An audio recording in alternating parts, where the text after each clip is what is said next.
Hola chicos y chicas del profesorado de Geografía, Psicología Educacional.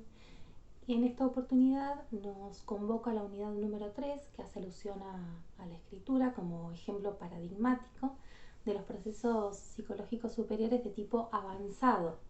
Por eso hacíamos tanta hincapié, no sé si se han dado cuenta de que he intentado reforzar en las distintas instancias, también en el examen parcial que han atravesado, de la importancia de estas dos líneas de desarrollo. Una es la natural, que desprende o desencadena procesos psicológicos de tipo elemental, eh, que, bueno, justamente no nos diferencian nada con los animales, hace alusión a esta adaptación biológica, a la naturaleza, al mundo externo.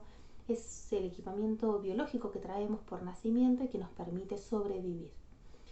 En contraposición a la línea cultural, que desencadena procesos psicológicos de otro tipo, que se le llama superior, y hace alusión a que su nacimiento es en la cultura, ¿no? En una actividad intersubjetiva, creo que dice de esa manera, o ese concepto refiere a la interacción entre entre dos o más personas, eh, que dice que es lo específicamente humano. ¿Recuerdan esto? Si no lo recuerdan, también lo menciona en el texto de la bibliografía obligatoria. Ahora bien, este texto de bibliografía obligatoria que les propongo para esta unidad el libro se llama Vygotsky y el aprendizaje escolar, pero no es de Vygotsky, es de Vaquero, ¿sí? Y en el capítulo 4 se llama Los procesos de desarrollo y las prácticas educativas. Con ese capítulo y el de Kalman, que a continuación lo vamos a desarrollar, vamos a trabajar ahora. Van a ver que el texto es bastante extenso, no es tedioso para nada, y menos si tienen el recorrido que ustedes tienen en conocimiento en la materia de los procesos psicológicos de los dos tipos, o sea, la línea natural y cultural. Pero me interesa recalcar que hay una parte del texto que no iría, no es necesaria, no hace a su formación como docentes y no es interesante y no aporta en la temática en la que vamos a trabajar. Entonces, de la página 106 a la 114, ese texto no nos estaría sirviendo. Si lo quieren leer, háganlo, pero yo recomiendo que para ahorrar un poco de tiempo y un poco de energías, eh, frenemos en esa página y continuemos a partir de la página 115. Al inicio de la bibliografía van a ver que hace como una introducción bastante extensa, que en realidad para ustedes es una introducción, para quien se acerca por primera vez a la bibliografía no lo es, porque allí desarrolla nuevamente los dos tipos de procesos psicológicos, los elementales y los superiores, y se vuelca más a la descripción de los superiores, haciendo hincapié en esto, que lo específicamente humano es la capacidad de ser educado y la capacidad de tener una creación cultural.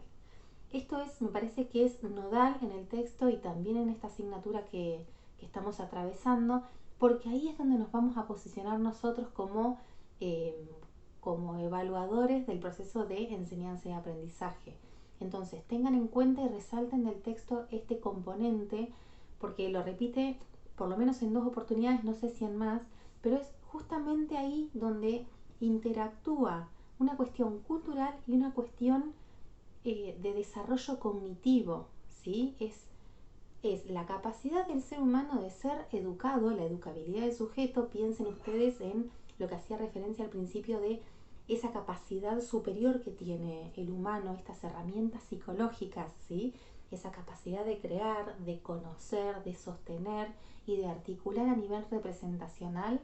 Eso es específicamente humano. Fíjense que no tiene nada que ver con los procesos elementales o que compartimos con los animales. Como humanos entonces tenemos la capacidad de crear herramientas psicológicas. Eso está diciendo el autor cuando habla de la posibilidad de ser educado o la educabilidad. Y a su vez, por fuera de nosotros como sujetos individuales, tenemos una serie de seres humanos a lo largo de la historia y de la vida que van compartiendo sus creencias, sus conocimientos o cualquier tipo de herramienta psicológica y también física. Se van creando, se van reproduciendo, se van mejorando, se van ampliando, y eso es lo que se llama cultura, ¿sí? No vamos a hacer una clase ahora de cultura, pero básicamente es esto, la capacidad del humano para crear, compartir y sostener a lo largo del tiempo y de la historia. Entonces, lo específicamente humano es la capacidad de ser educado y la creación cultural. Ahora bien, continúa, creo que empieza el texto que se llama La educación como elemento inherente a los procesos de desarrollo. Ya está, con este título está diciendo que para que un ser humano se desarrolle hay que educarlo, ¿sí? Y justamente por este motivo empieza a profundizar sobre los procesos psicológicos de tipo superior, pero específicamente avanzados, porque dice, en los avanzados es precisamente en donde se despliegan las prácticas de educación formal. ¿Qué quiere decir? El niño que se sienta en una escuela, en un banco de una escuela, de un aula, de una escuela, de una sociedad que la creó, va a desencadenar un tipo de procesos que son los que nosotros ya conocemos como los superiores avanzados. Y bien dice y desarrolla con más profundidad lo que ya habíamos visto anteriormente, que los rudimentarios con los avanzados se diferencian en una cuestión de grado. ¿Qué quiere decir? Que es cuantitativa la diferencia, y en esto no me voy a cansar de reiterar, discúlpenme por ser tan insistente, que los superiores se desencadenan por una actividad intersubjetiva, o sea, estamos hablando de cultura, como recién repetía, con la ayuda de instrumentos de mediación, ¿sí? Yo me relaciono con otros y con el mundo a través de instrumentos de mediación, ya sea semióticos o físicos, o psicológicos o físicos, y con una capacidad consciente y voluntaria. O sea, el sujeto en el momento en que está aprendiendo es consciente y requiere una energía y un trabajo psíquico específico. Esto es de los superiores. Ahora, sabemos que los superiores se dividen en rudimentarios y en avanzados. Los avanzados, dicen en este mismo texto, como ya lo veníamos viendo, se diferencian en una cuestión de grado. A ver, no tienen el mismo origen, ya sabemos muy bien que el origen de los rudimentarios es en una cultura y el de los avanzados es en un salón, en una clase o en el marco de un aprendizaje formal. La participación, la segunda, la participación para que esto se desencadene es que el sujeto participa en contextos sociales específicos, no son los espontáneos de una casa, de un barrio, de un club, es en un contexto relacional específico. Pensemos entonces, cuando hace alusión a específicos, los invito a todo el tiempo pensar en lo que nosotros ya sabemos que se llaman determinantes duros. Entonces, se originan en un contexto específico que es la que está atravesada por estas características, por estas 6 características que ya muy bien conocemos. Y por último, es un dominio creciente y voluntario, ¿sí? Ya sabemos que no es lo mismo aprender a hablar que aprender a leer o a escribir. Esto requiere de una concentración mayor, de una energía mayor y un control de uno mismo. Por ejemplo, si estamos empezando o aprendiendo un nuevo concepto científico, somos conscientes de que necesitamos tener una atención, sostenerla y trabajar sobre eso.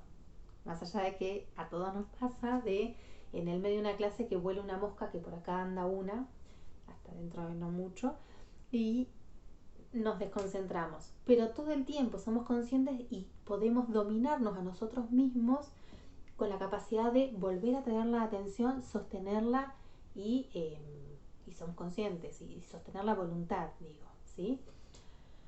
Esto es con respecto a los superiores y a los avanzados.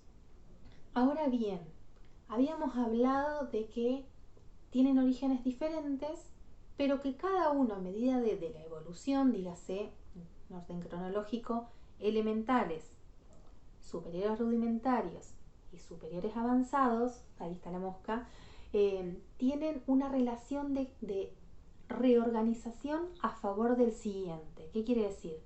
No es que los elementales se desarrollan para convertirse en superiores rudimentarios, bajo ningún punto. Ya sabemos que los rudimentarios requieren para comenzar, para el inicio, una relación social y cultural, ¿sí?, con un otro, pero también necesita de los componentes elementales que habíamos hecho referencia. Una vez que están los procesos elementales constituidos y me permiten, por ejemplo, empezar a hablar, no quiere decir que se desarrolla en la capacidad del habla, sino que en la capacidad sí, no se desarrolla en el habla, sino que con estos elementos, estos elementales se reorganizan a favor del habla, del lenguaje oral, una vez que establecemos relaciones con otros. Lo mismo pasa con la adquisición de la lengua escrita. No es que una vez que sabemos utilizar el lenguaje oral, se desencadena o evoluciona a un paso siguiente que es el lenguaje escrito. Pero sí, la capacidad, el lenguaje oral, una vez adquirido, puede convertirse, bajo la enseñanza de un otro, con técnicas y demás, que ahora vamos a ver en profundidad, puede aportar y reorganizarse a favor del lenguaje escrito. Ahora bien, hicimos entonces el recorrido de los procesos, hicimos la diferenciación entre los superiores, rudimentarios y avanzados, y también qué relación tienen entre ellos. Fíjense cómo esto es a nivel introductorio. Ahora bien, habla de hacer hincapié y dicen, fíjense la importancia del concepto de zona de desarrollo próxima. Este también es un concepto que lo conocimos al inicio y lo vamos a seguir sosteniendo a lo largo de estas pocas cursadas que nos quedan, porque en la zona de desarrollo próxima es un concepto donde articula permanentemente las dos cuestiones, lo intersubjetivo y lo intrasubjetivo. ¿Sí? Recuerden esto de que lo específicamente humano es la capacidad de educabilidad que tenemos nosotros como sujetos y la creación cultural. Entonces hace todo el tiempo este juego de tensión entre lo que pasa a nivel cultural, si existe, y lo que me pasa a mí cuando participo ahí. No es otra cosa que el concepto de zona de desarrollo próxima y de apropiación participativa. Si yo tengo mi psique o mi estructura cognitiva puesta a favor, con atención consciente y voluntaria, de esa situación cultural, entonces yo voy a ir desarrollándome subjetivamente. Volvemos entonces al subtítulo del capítulo 4, la educación como elemento inherente a los procesos de desarrollo. Está diciendo, no se va a obtener un desarrollo si no se tiene una educación. Y con esto, una vez que llegamos a la cuestión de educación formal, me interesa mucho y en el texto se subraya, y si no lo ven así, les pido por favor que lo puntualicen como importante, esta característica de ser artificial. ¿Sí? Los superiores avanzados son artificiales y contingentes. ¿Por qué dice que es artificial?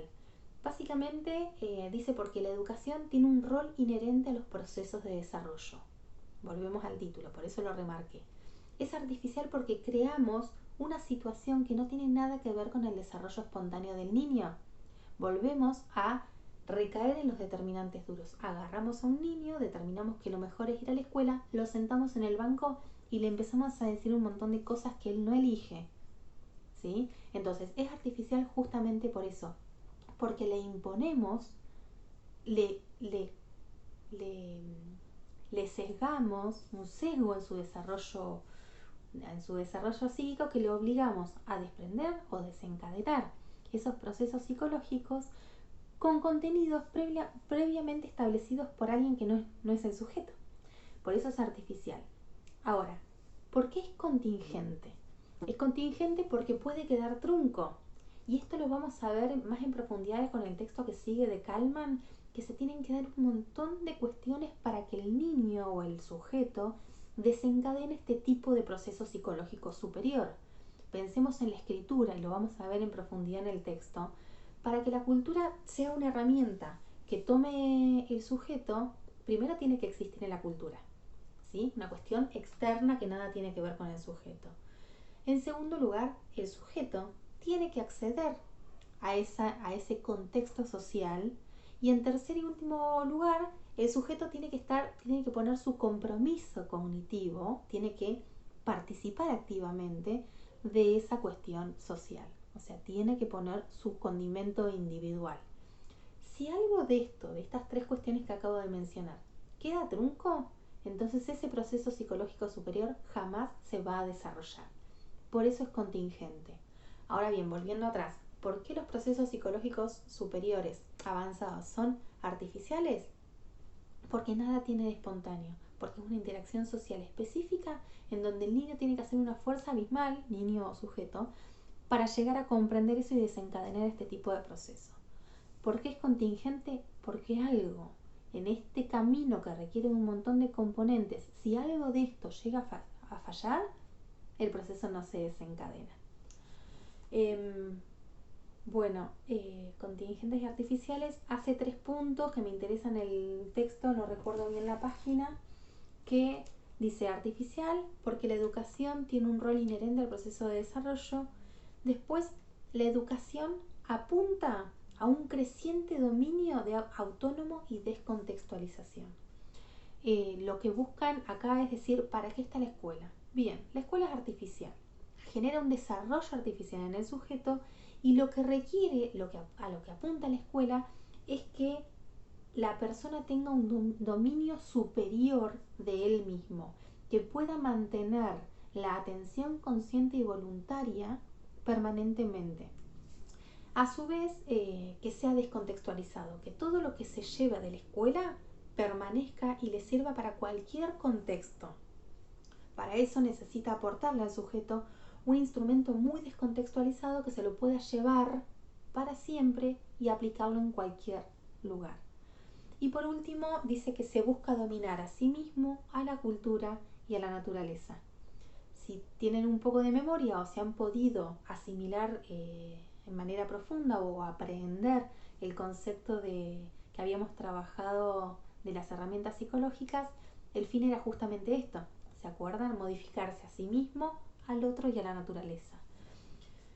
Entonces estas son cuestiones que hacen a la escuela: la artificialidad, el dominio creciente sobre sí mismo, la naturaleza y la cultura, y después aportar instrumentos cada vez más descontextualizados. Una vez muerta la mosca que me estuvo molestando durante todos estos minutos, paso a explicar que al final de este ítem, antes de la página 106, que no la vamos a trabajar por lo menos en este área de psicología educacional, dice entonces que el objetivo de la escuela es privilegiar el dominio de instrumentos mediadores y descontextualizados. Es aportar entonces estos instrumentos, permitirle al sujeto no solamente aprenderlos, sino también portarlos, y entonces reestructura de esta manera, reestructura las funciones psicológicas. ¿Qué quiere decir? Le enseñamos de manera paradigmática a escribir y a manejar conceptos científicos para que con esa herramienta no solamente lo tengan como herramienta, sino también que en el momento de aprenderlo se transforme su capacidad cognitiva. Algo habíamos hablado en la unidad 1, otra vez la mosca, ya voy a cortar el video. Habíamos hablado de que es una cultura artificial y que en el momento de no solamente nos aporta instrumentos, sino también que desarrollamos cuestiones subjetivas. Entonces, el concepto que aparece en este texto que nos sirve para pensar en el cómo es esta reestructuración es que se reestructuran funciones psicológicas. En el momento en que nos apropiamos de la herramienta del lenguaje escrito y de la herramienta de pensar de modo científico, nuestro sistema cognitivo se reestructura y es otro, ¿sí? Entonces, para pensar esto y a modo de cierre, antes de la página 106 dice esto y empieza a desarrollar cuáles son los beneficios o cuáles son los resultados de sujetos que han recibido educación formal en comparación con otros que no. Por este motivo es que yo esta parte del texto la saco como poco importante, porque no hace alusión a lo que nos convoca en esta unidad número 3, que es la escritura. Lo que sí me interesa es que hace un punteo de, bueno, por un lado dice, trabajar en la escuela implica trabajar en conciencia y voluntad, a modo de síntesis, ¿no? Dominar instrumentos de mediación de tipo descontextualizados.